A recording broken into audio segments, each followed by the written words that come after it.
Hi, everybody. Just want to welcome you to tonight's Huddle Up. And thank you for coming. And those of you that are listening tomorrow, I hope you enjoy it. We're going to get started. Let me share my screen. And let's get our screen enlarged. Dorothy, you can see everything? Yep. Oh, great. So let's start right off with sharing. I'll go first, and that'll give you guys a chance to read it. Tony, you can go second, and then we'll pick up whoever wants to volunteer after that.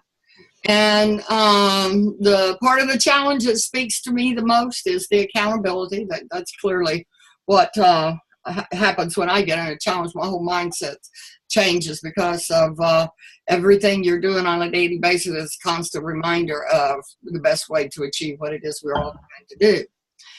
What I want to accomplish in the next 6 weeks is 6%. Good. My favorite memory that I have from a previous challenge is back when Tony's son died, that the love and the kindness and no expectations on us. I mean, it couldn't have been better. It was definitely contributed to how well we did and got through all this. So I can only thank all of y'all again for that. And I'm going to leave the other two off. They're standard. Tony, you want to go next? Yeah, what I want to accomplish in the next 6 weeks is getting rid of a little bit of soft parts of my body that have gotten kind of flabby and putting on some muscles there around the middle. My middle is getting wider and my shoulders are getting smaller, so I got to reverse that.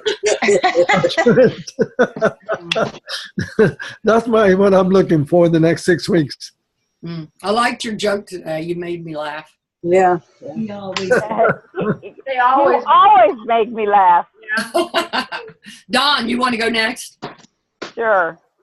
The part of the challenge that speaks to me most is our camaraderie and accountability to one another, how we're judgment-free, and we just want to be there for one another to help one another.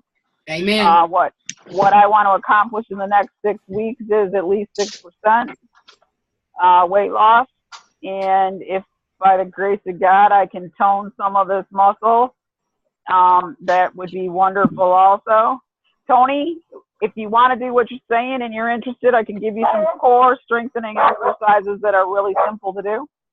My favorite memory that I have from a previous challenge is, this one's really hard, but I'm going to say I really loved it when we came in first.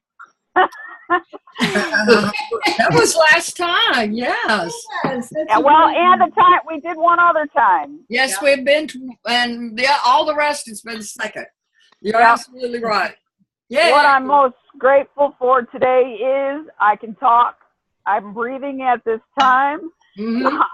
My leg is being able to move, and I am able to be here with everyone.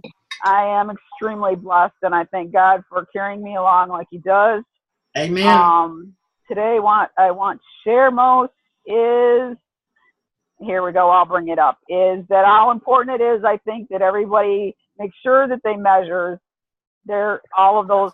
If you could repost, if you still have that thing that the chart that I gave you, where we need to measure it, I want to share most how important it is for us to actually measure, so that if we get stalled on the scale, you can see that you're still losing inches. It helps with morale and keeping you focused and not getting disappointed on the fact that you stall on the scale sometimes, because we have to liquefy our fat to burn it off, to void it out of our bodies. So sometimes we'll see the inches before we see the pounds. So I have that. I'll repost it. I have that scale, the thing that you're talking about. I have it. I'll repost it.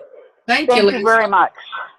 And if Sue was here, she would tell you that this morning she texted me and she weighed on the scale and realized she hadn't put her number down there.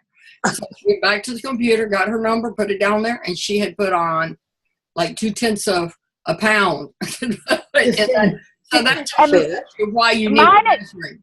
Mine was exactly opposite. I took my picture and I forgot to get my number, and I weighed almost 4 pounds because in between time I went to the bathroom and I was 4 pounds lighter. And I weighed myself and I had the number. That's okay. I still need to lose more than 6% of what that number was, but mine was exactly the opposite. Right, but it just confirms that the scale is an input. It is not something you can rely on, nor should it make you feel like you've gained or lost, especially when you're within a pound or so of where you need to be. It was 10 minutes. There was only 10 minutes from one time to the other. So. No, you can't rely on the scale. It's just information. That was the point. Yep. But you can rely on measurements. So, Lisa, you want to go next? Oh, what I want to accomplish in the next 6 weeks is maintain within the limits, but hopefully lose down to the bottom limits of maintain. I actually had a doctor's appointment today and got on the big calibrated scale, and it was a scary number that I'm not going to share, but I have my work cut out for me. Okay. Join the club. Yeah. I'm having some medical issues go on, so I'm hoping that I can get some resolution to some of those and have some improvement and in order to be more compliant, especially with the physical activity. It's messing with my mind, and that's one of the healthy habits is knowing that I have a miscommunicated signal, so that will be something I will be focused on this time. And I am most grateful today because Aunt Connie pointed out that it's been 1 year ago that I got Riley, and he's the little love of my life. So you didn't get Riley a year ago. I said we. No, me. You did not get Riley until Riley picked you. That was not my point. So maybe not what you're grateful for. Okay. No, but I'm still grateful. He was I'm grateful you got him. I'm grateful you got him. There you go. Got that settled. But so you didn't get him. Are you done, Lisa? Yeah, and my leptin monster. Thank you. You're welcome. You're welcome. Marsha? Novita? Yeah, what I want to accomplish in the next 6 weeks, if we get past this damn hurricane, is getting my eating under control, eating healthier, and knocking off that weight that I packed on. And my favorite memory that I have from a previous challenge 2 years ago is that I was successful and I lost all that weight. Exactly. All right. Deja vu all over again. Yes. All right. Martha. The part of the challenge that speaks to me most is I like getting the points because it brings all of the healthy habits every day so that you follow them a lot. I do a lot better when I'm in the challenge. And in between is when I have the problem. Yeah. And I want to accomplish in the next 6 weeks is to continue to get my blood sugar under control and to, I put down maintain because we've got that little bit of a leeway. And right now I'm doing the 4 and 2, which means I'm not going to lose as much. I think my favorite memory that I have from a previous challenge is just the overwhelming changes from the first one to this one. And I think our first one was, I had the same name, didn't it, Connie? I think yes, it did. That was the very first changes that have happened over them all. And what I am most grateful for today is that Dick is doing better. He's still got a little swelling in his ankle and feet, but he is doing a lot better. Good news. And today I want to share most is that there is somebody that is really wants our place, and hopefully that she said that she wants to pay cash for it, and she won't be able to do it until the end of October. So if nobody else comes along, that will happen. Great. Awesome. Yep. Good day. Is that it? Thank you, Marsh. Dorothy. what I want to accomplish is I want to lose 6%, and that's going to be a challenge. And I think my favorite part of the whole idea of the challenge is when you leave one challenge, you know that if you get out of control, that you got another challenge coming, and you can overcome the things that you haven't been able to overcome. You can work on them the next time. It's part of the journey. Yes. And that's what I like the most about the challenge. That's Yep, great. that's good. Did anybody else come in since we started? Have I missed anybody? I didn't see anybody come in. All right, so because I can't see anybody once I go in my full screen. John and Sue, they changed a class that they have in on the church from Sunday night to Tuesday night, and they really hate that they're not going to be here, and it's going to be for a while. But they wanted you guys to know, and they're going to participate in the room. So they're going to watch the video, and then they're going to comment in the room. It's funny y'all brought up the first challenge because the first challenge started in September of 2014 on September 17th, and it ended in October of 2014. It was a 6 weeks challenge. A lot of challenges in that one. They had a hard time keeping it up. It was crashing all the time. So Marcia is right. It was funny that Marcia said that. And it's real, yeah, it has really come a long ways. There's been a total of 17 challenges, and there's a bunch of us in here that have been in every one. If you've been in every challenge, say aye. Aye. Aye. And I. So that's a lot when you consider there's 7 people in the room. So that's kind of cool.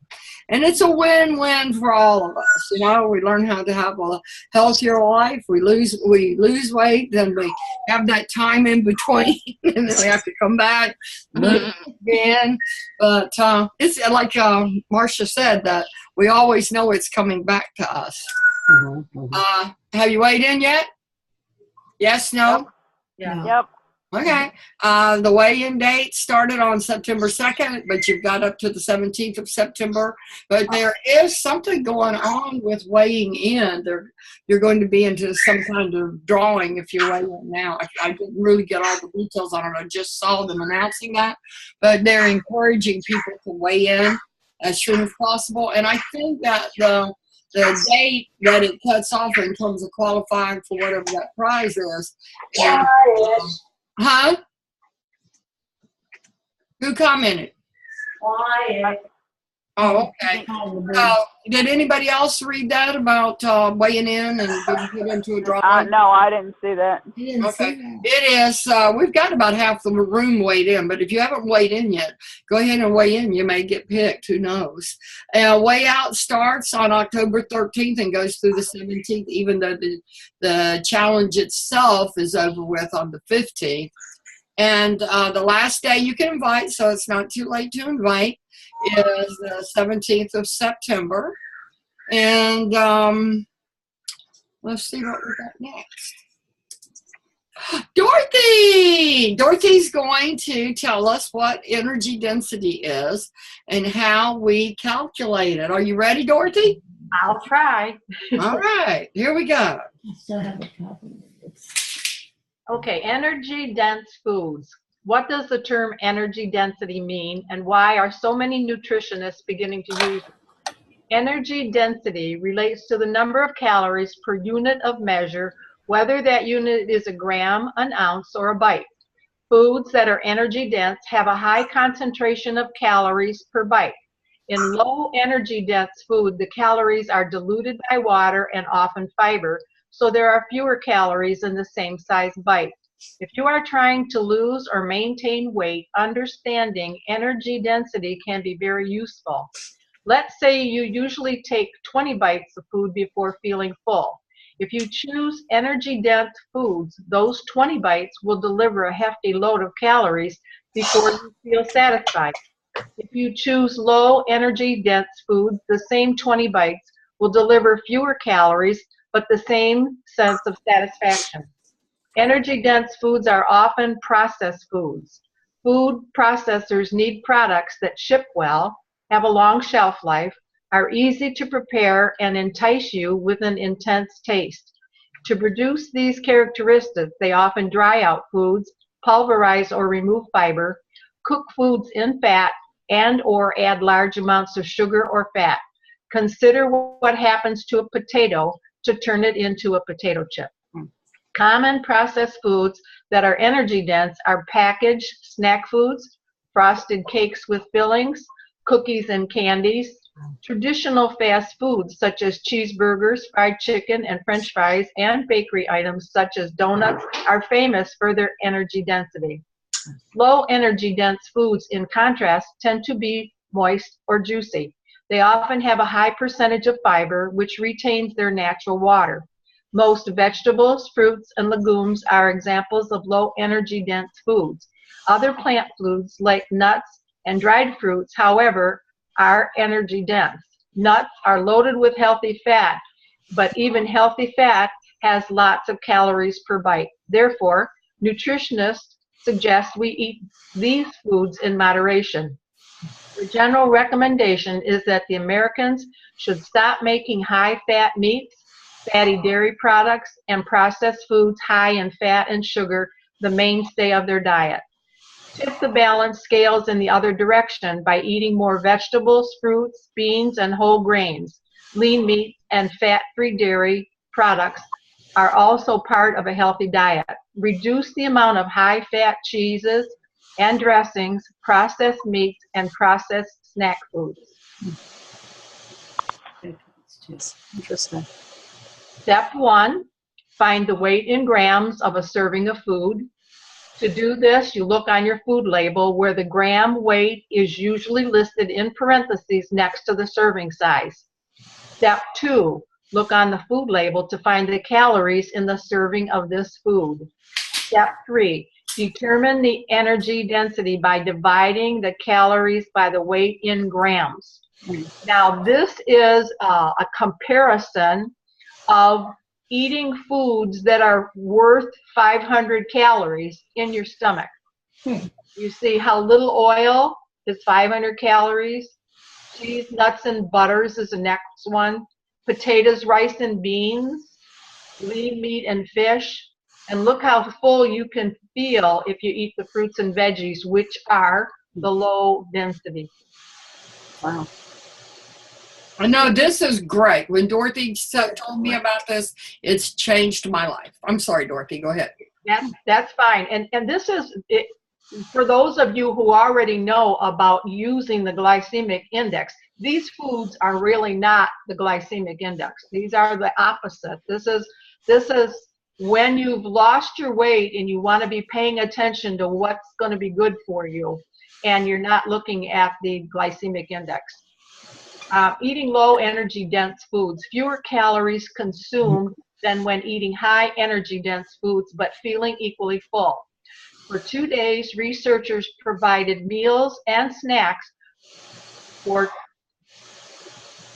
2 days to women who were assigned to a low, medium, or high calorie menu. The women in each group ate until they were full. All groups of women ate a similar amount or volume of food. The study suggests that the volume of food, not calories, makes people feel full. You want to elaborate on that a little bit? Well, I agree totally. Huh? Yeah, I agree totally. Yeah, and I have listened to other studies that say we eat about the same volume of food every day. So if we can eat the less dense and fill us up, then we're going to be able to keep our calorie count down. Exactly. Yeah.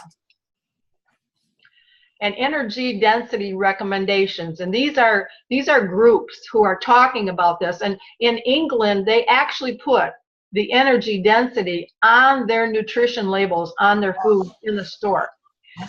So the World Health Organization 2006 report indicated that consumption of high ED foods is associated with obesity. The CDC, limit portion size of foods high in energy density, eat more, weigh less. 2010, the USDA Dietary Guidelines for American Executive Summary indicated that diets low in energy density are associated with beneficial body weight status. And the AICR, WRCF, limit consumption of energy-dense foods and consume a diet low in energy density. So they're all telling us the same thing, to pay attention to that amount. When you look at that label and it says 190 calories and it's 31 grams, figure it out. And like for me, I love marble bread, and I told you guys this before. I never had any idea, and I mean, I knew about ED, but I was reviewing Dr. Anderson's book, and I thought, well, let me look at my bread. Well, his suggestion, and I think it's chapter 11, is that energy density should be a figure of 1 or 2, and only occasionally should you have something that's higher than 2. My bread was 5.9. Oh, wow. I only ate 1 piece of bread, but it was 5.9. So I never should have even been eating it. So that's just when you get your weight down and you want to maintain your weight, then you're going to be looking for the less density, and you'll be able to maintain it better. So here, portion size and energy density. Rise in obesity among U.S. adults has corresponded with an increase in portion size of energy-dense foods. So we're looking at these pieces of pizza. In 1992, that was the size of a normal piece of pizza. Well, in 2012, look at the difference, and it went from 500 calories to 850 calories. So it does make a big difference to mine. Yeah. And they're very energy dense. Yeah. And here's a comparison, nutrition wise, in energy density. Okay, the one on the left is lower energy density. The one on the right is higher. This 450 gram breakfast delivers 500 calories. The one on the left, energy density is only 1.1. The one on the right, also 500 calories, 144 gram breakfast, and energy density is 3.5. So then you're going to start making your choices. Okay, what can I eat, stay healthy, fill my stomach, and be low density? This actually just speaks to me in volumes here. When you see that, you eat those 2 donuts, Yeah. well, that's not going to make me full at all. But if I look to the left, I probably couldn't finish all of that. And you're also in this, looking at this particular picture, okay? Mm-hmm. That those donuts are going to affect your sugar. Yeah. Your glucose is going to be affected by that one on the right. So is Consider the coffee. Yeah. Yeah. So is the coffee. Right. Well, you're allowed to have so much coffee per day. I have a cup of coffee every day. So Right, but it does still affect your sugar, which people don't always know. I didn't know that. Okay, here we go with these are 1 ounce of each one of these things. 1 ounce of broccoli, 1 ounce of chips. Okay. Wow. Broccoli, 10 calories, chips, 150 calories. Jeez. We're missing out by eating calories. You can't just count calories, but nutrients by eating chips, 1 ounce of chips.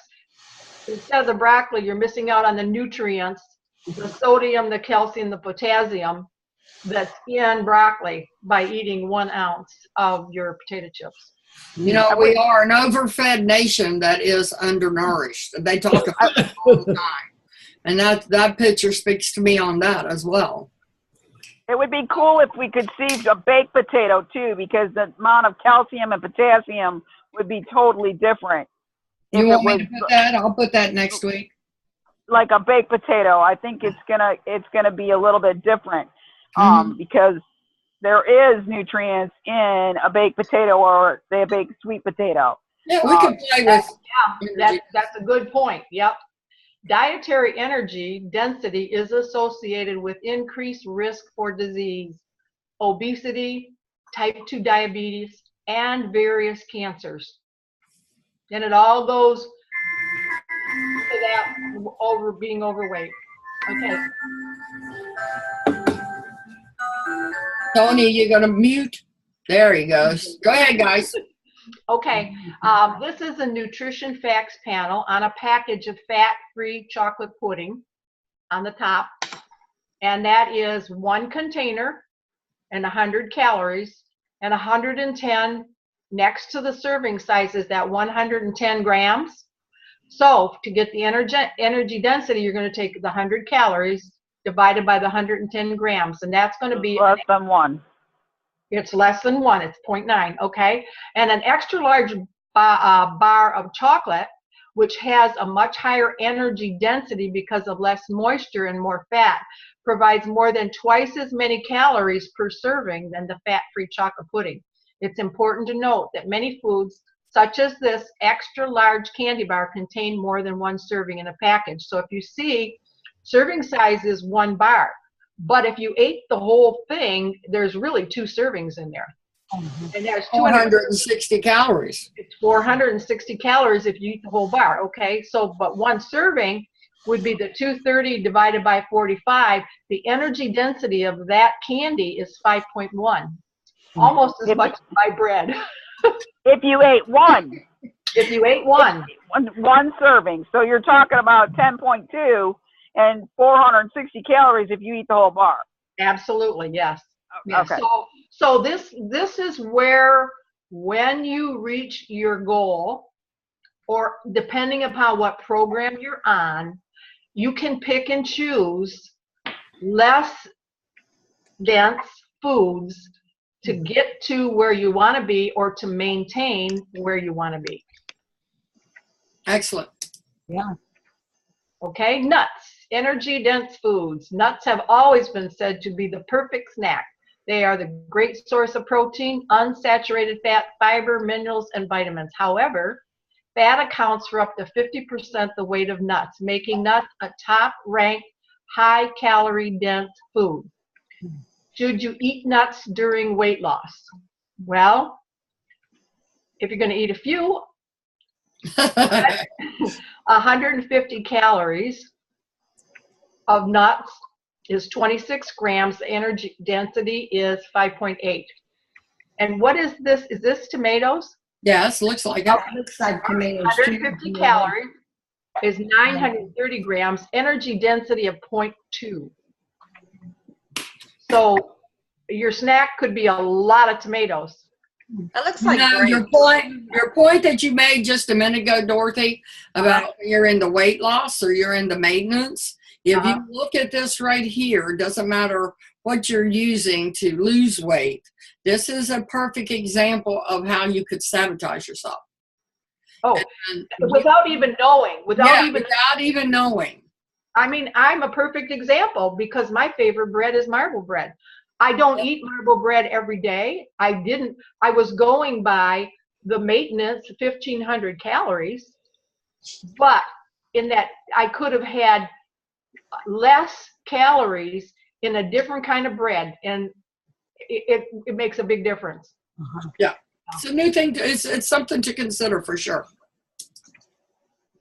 Okay, so using the dessert as an example, they both contain about 250 calories, but one on the left weighs 300 grams, while the one on the right only weighs 140 grams. Therefore, the energy density of the dessert on the left, mixed berries, low-fat plain yogurt, and a sprinkling of granola equals 215 calories divided by 300 grams gives you a 0.7. We're talking about these 2 little containers down at the bottom. The energy density of the dessert on the right, strawberries and cream, at 215 calories divided by 140 grams equals 1.5. So you see the difference, but also looking at the size. So although the two desserts have a similar calorie count, the one on the left has a much lower energy density than the one on the right. And so the portion is twice as much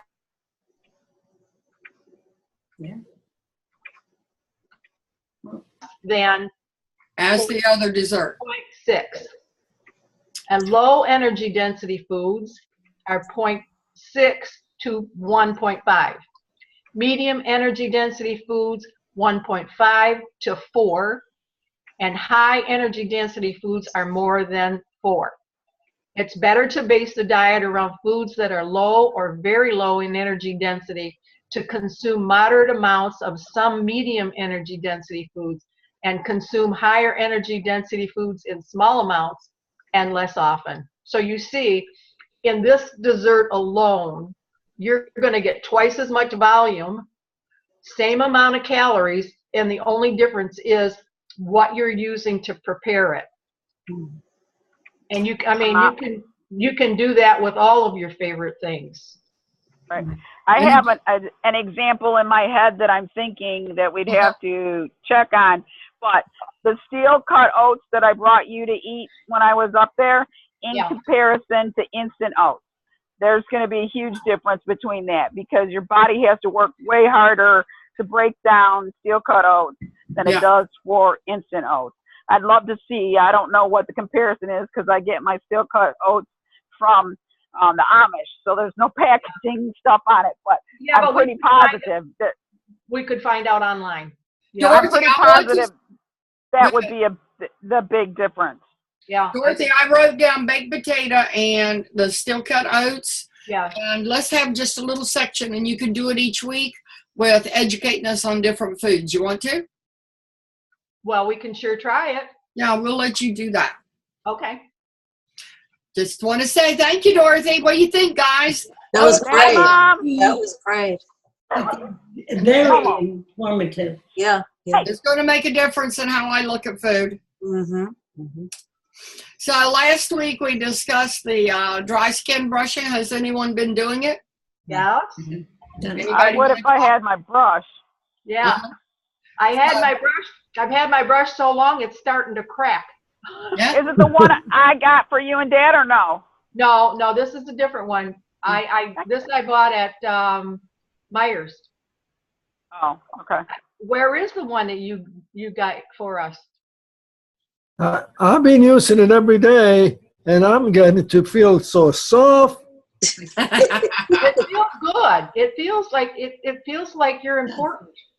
Well, and it helps your lymphatic system. That is the whole point. And there is a specific way that you we should showed brush. that last week. Don, we showed the video.